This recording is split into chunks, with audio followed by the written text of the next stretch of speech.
Tanse, I'm Kristen Achkite. Welcome to APTN National News Daytime on this Friday. A First Nation in southern Alberta is advising its members against all travel to the U.S. And if members do cross the border, they need to take all precautions, adding that the Jay Treaty and even Indian status cards are being challenged by U.S. border officials. In a statement posted to their website, the Blood Tribe says their citizens have been stopped and even detained by U.S. agents, including from the United States Immigration and Customs Enforcement, also known as ICE. They say Indian status cards are not being accepted as proof of blood quantum, and that additional proof like a blood quantum letter from the band is needed. Blood Leadership is also warning its members that any First Nations person going into the U.S. should also carry their long-form birth certificate, their passport, and any other provincial documentation that shows they are born in Canada. They say the 1794 Jay Treaty should prevent any issues when crossing, but its effectiveness is unclear during this period of unrest. In a statement, Blood Tribe leadership added, "The Blood Tribe joins with other First Nations in protesting the disregard and lack of respect being given to the Jay Treaty.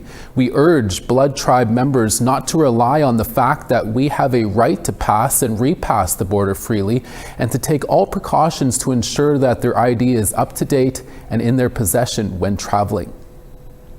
The Assembly of First Nations also condemned the U.S. for not respecting inherent Jay Treaty rights for First Nations people.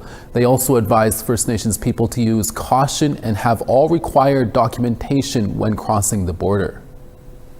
A Gwich'in man from Inuvik in the Northwest Territories says he was temporarily detained by United States border agents last week when they demanded that he produce blood quantum documentation. Harley Manakis says the detainment occurred at a Texas airport when he was traveling back to Canada with his family following an international trip. He says border agents separated him from his wife and 2 children as they were going through customs. Manakis says he was flagged because of a minor marijuana possession charge from more than 20 years ago. According to him, agents told him he would need to prove he was at least 50% First Nations or be held for processing. He says agents also threatened to revoke his Jay Treaty rights, which guarantees the free passage of eligible First Nations peoples across the U.S.-Canada border. Manakis says after his First Nation was able to provide the requested documentation, he was released about 2 hours later. More or less, if you don't need to go there, don't go there right now. Like, whatever headaches they have going on there, we just don't need to be a part of it. And you can read more about that story by going to our website at aptnnews.ca. It was a week of tension in Greenland, from a threat by U.S. President Donald Trump to take the territory by force, to a government advisory preparing people to survive at home for 5 days without power. But as APTN's video journalist Angel Moore reports, day-to-day life continues as Greenlanders' lives go beyond politics. I'm here at the wharf in beautiful Nuuk, Greenland. The city is bustling today as people get back to their regular lives, clearly tired of the international attention. For example, it was business as usual as locals shop for seal. Elias Ling is a former fisherman. He now works at the market. He wanted to talk about fish, not Trump. Ling says fishers are more worried about the impacts of climate change. He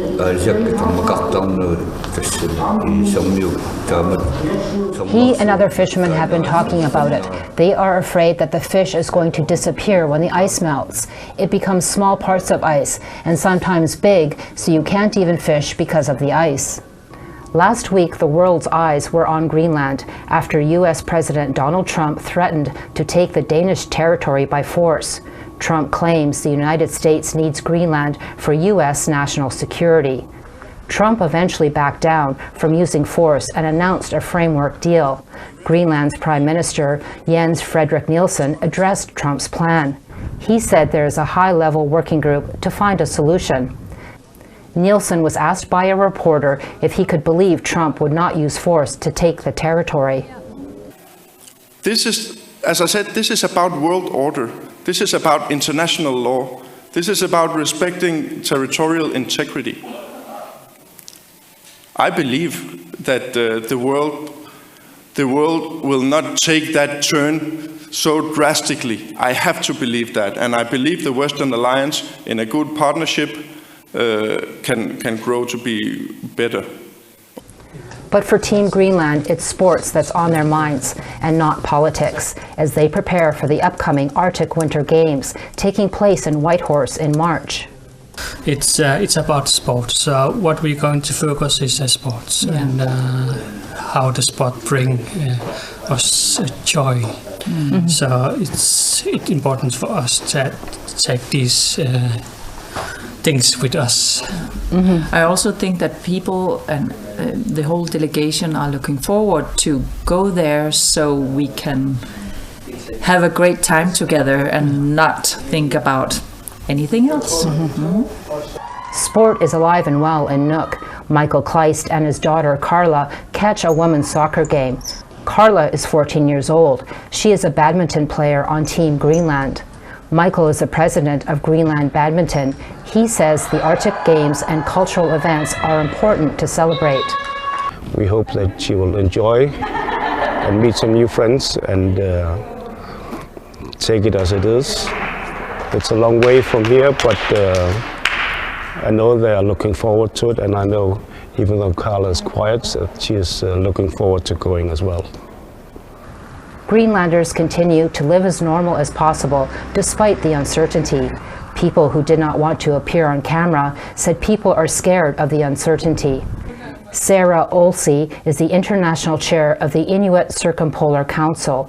She says Trump's threat of annexing Greenland is a direct threat to Indigenous rights. We have become the case that everybody talks about, but the change that we are seeing expressed through what is being done to our nation, Galashlitnunad, is a change that will affect all of us all over the world as Indigenous peoples. Talks have begun in Washington between Greenland, Denmark, and the U.S. officials over Arctic security. Angel Moore, APTN National News, Nuuk, Greenland. Treaty chiefs are reminding Alberta Premier Danielle Smith and Albertans that the province does not have the authority to separate from Canada. Treaty trumps legislation. It's about time that the general public educates themselves on treaty and how the province came to be. Treaty 6 and 8 chiefs were joined by other Indigenous chiefs on Thursday in Edmonton to call on the United Conservative Party government of Alberta to respect treaty rights. The chiefs say the treaties are with the Imperial Crown, not with the province of Alberta, and Alberta has no jurisdiction over their lands. Grand Chief Joey Pete says beyond the legal implications, the idea of separation is stoking racial discrimination. The violence, the hate, the division that it has caused for our communities in our local towns, it's dangerous for our people to be going into the towns. And we signed treaty to share it with you. We didn't sign treaty for separations for you to pack your belongings to go wherever you want to go. So Premier Smith and the UCP cabinet, I hope you have your bags packed, because when this referendum is defeated, I will gladly walk you to the border. Senator. Indigenous groups have launched legal proceedings against the province over Bill 14, which allows for citizen initiative petitions saying it fails to align with Canada's constitution. The spokesperson for the Justice Department says Alberta honors treaty rights as recognized by the Constitution and says it does not have any comments on the lawsuit as it is before the courts. A young Inuit mother is dead and her baby is presumed to be deceased in Alberta following a short but extensive investigation by Alberta RCMP. The father has since been arrested and charged with a number of serious offenses. Here's an update. Last Friday, RCMP received a report about a suspicious item in an apartment in the area of Rivercrest Crescent in St. Albert, Alberta, a community just northwest of Edmonton. Upon arrival, officers located human remains of a deceased woman, and Alberta Major Crimes Unit took over the investigation.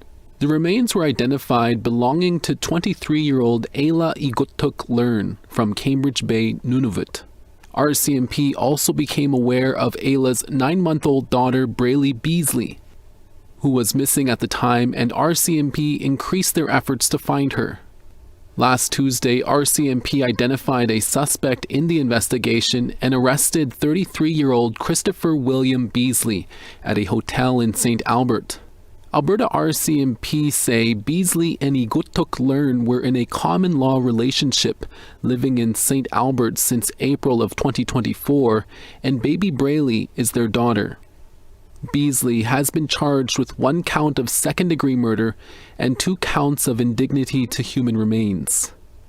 RCMP say they have reason to believe baby Braley is deceased, and they are now looking for the remains, adding they have an understanding of where her remains are located.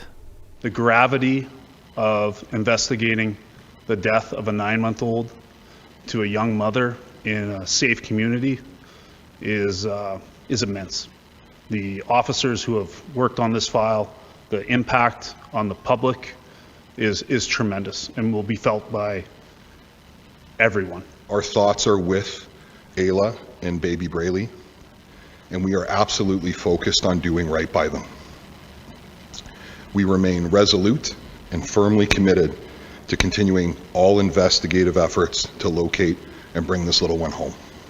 Christopher Beasley has been remanded in custody. His next court appearance will be on February 2nd at the Alberta Court of Justice in St. Albert.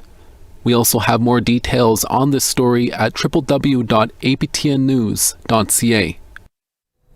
Another First Nations person in Alberta is missing. We'll bring you an update right after the break.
Welcome back.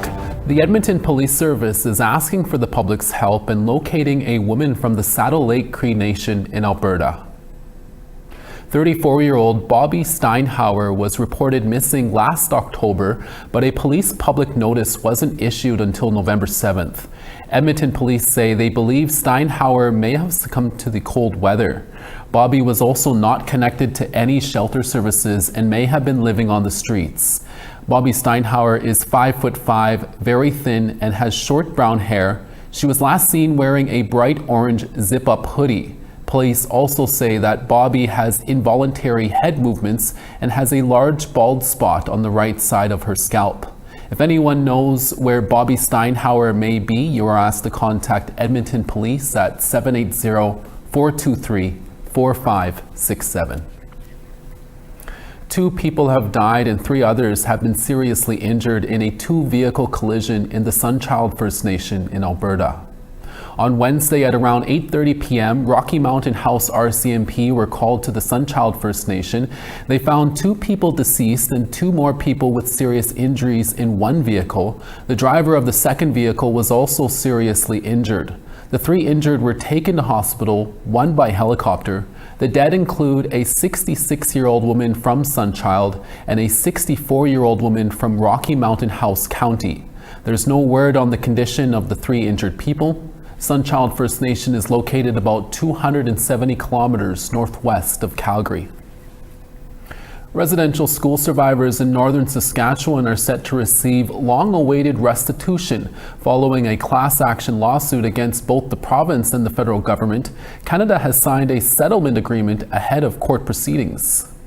On Thursday, Federal Secretary of State Buckley Belanger met with residential school survivors in Isla Cross to sign a settlement agreement. Survivors of Isla Cross will receive between $10,000 to $15,000 depending on attendance, with $10 million dedicated to healing, education, and commemoration. The 2022 lawsuit against Canada and Saskatchewan followed the Isla Cross school being excluded from the Indian residential school settlement. Canada signed an agreement in principle for $27 million in March of last year, while the government of Saskatchewan offered $40 million to survivors last September. Court approval for the agreement with Canada is set for March 30th. The Superior Court of Quebec recently authorized a class action suit impacting Indigenous people in Quebec. It seeks damages for abuses experienced by Indigenous people in youth protection centers in Quebec. Our APTN reporter Savannah Craig shares the story of one woman who survived one of these centers and still feels the effects of her experience today. A family prepares for a new baby on the horizon. Mother Chloe Turktuk is excited, but experiences from her childhood cause anxiety too. They would restrain me, and then when I couldn't imagine someone doing that to my kid. Turktuk is referring to her experiences in youth protection centers. So yeah, they would like hog tie you, and then they'd throw me into the van and bring me to this place. It was like a jail. And she says youth protection workers would call this place the quiet room. Turktuk says if she was a few minutes late to curfew, she would end up in the quiet room. It's just a bare square room with a door, with a window, and holes on it. They would put me in the quiet room quite often because I would cry, and they would call it resisting. Turktuk attended 5 group homes as a child, all between the ages of 12 to 17. Now she may be eligible for compensation. A class action lawsuit is being pursued to seek compensation for First Nations, Inuit, or Métis in Quebec. Individuals are automatically a part of this class action if they attended a youth protection center between now and October 1st, 1950. Individuals also qualify if they experienced abuse, discrimination, were locked up, and more. The class action seeks damages against 19 institutions in Quebec. Class actions generally don't remedy the problem. Cindy Blackstock is an advocate for Indigenous children's rights. They get a little bit of financial compensation and maybe a recognition of the injustice that those individuals have suffered. She says governments need to solve the root issue of children being placed in youth protection centers. We're looking at things like their parents, multi-generational trauma, that hasn't been addressed with adequate culturally based services. And then on top of that, we have the poverty, the poor housing. Those are really the drivers that create a circumstance where a young person is more likely to come to the attention of child protection services. Turktuk agrees that this class action won't heal her past. I don't think any sort of money can ever take back the developmental years of your life. APTN News reached out to Alexiev attorneys who represents the defendants to request an interview. Lawyer Lev Alexiev said he cannot provide an interview at this stage of the case. Savannah Craig, APTN National News, Montreal. We have more news after the break. We'll be right back.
Miigwetch for staying with us. Rain in Halifax at -7. Flurries in Fredericton at -10.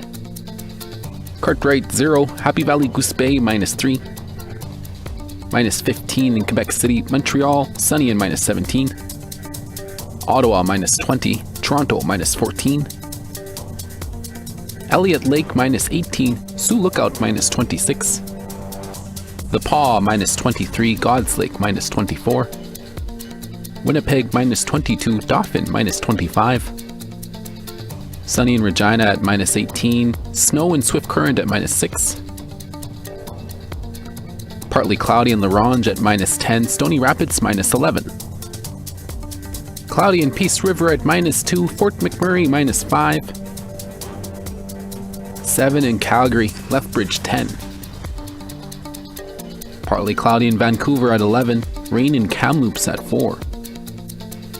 Clear skies in Fort Nelson at -5, Smithers 0. Snow in Whitehorse at -3, Watson Lake -6. -16 in Fort Simpson, Wrigley -19. Sunny in Paulituck at -19, Colville Lake -19. -24 in Baker Lake, Chesterfield -17. And -24 in Clyde River, Aglulic -27. A Métis Muay Thai fighter from Winnipeg hopes to compete in Thailand this year for the amazing Muay Thai World Festival. APTN Sav Jonza brings us this story on the A-class fighter. Ashley Viner is kicking, kneeing, and jabbing her way to the top of the Muay Thai world. Winning medals left and right, she has only one goal for the World Boxing Council's upcoming international competition in Bangkok, Thailand. I will be hoping to come home with gold. I have a bronze and a silver medal from the WBC through Muay Thai, so a gold would be amazing to complete the set. Now she just has to get on Team Canada to compete. She's been preparing non-stop for the February 1st tryouts. A lot of training, so a lot of cardio right now. I'm doing a heavyweight cut, a lot of pad work with my coach, so a lot of endurance, making sure that I can withstand the 2-hour tryouts. Last year's Amazing Muay Thai World Festival took place in Italy and saw 99 countries compete. She placed bronze in her weight class, but the real win was bringing Red River Métis representation to the international stage. It was amazing to be able to have my Métis flag represent my nation in front of the Coliseum in my, Team Canada outfit. I wore my moccasins. You had a lot of people saying, yeah, you can tell she's from Canada. Look at her moccasins. 2025 was a busy year for Viner, who also won a gold and silver medal at the World Kickboxing Association Championships in England. It's a lot to balance, traveling for fights, training 6 days a week at the gym she owns with her husband, while also being a mother to 4 kids and holding a full-time job. It's just been time constraining being able to train and go to all of these places around the world. I was invited yesterday for the World Martial Arts Federation to go to Istanbul, Turkey at the end of March. So that's something I'm really, really considering. She will soon fight for the women's Canadian title at another Indigenous-owned gym in Alberta. The A-class fighter hopes to pave the way for other Indigenous women looking to harness their inner strength in the world of martial arts. I want to send a message to all of the young girls out there that getting into a competitive sport is amazing. Not only what it does for you physically, also for what it does for you mentally. And in the world we are in today, being able to have self-defense skills, I think, is huge, especially for our high-risk girls. Sav Jonza, APTN National News, Winnipeg. And finally for us, in case you don't have plans for Saturday night, we have you covered. The Hockey Night in Canada in Inuktitut crew is back. Fans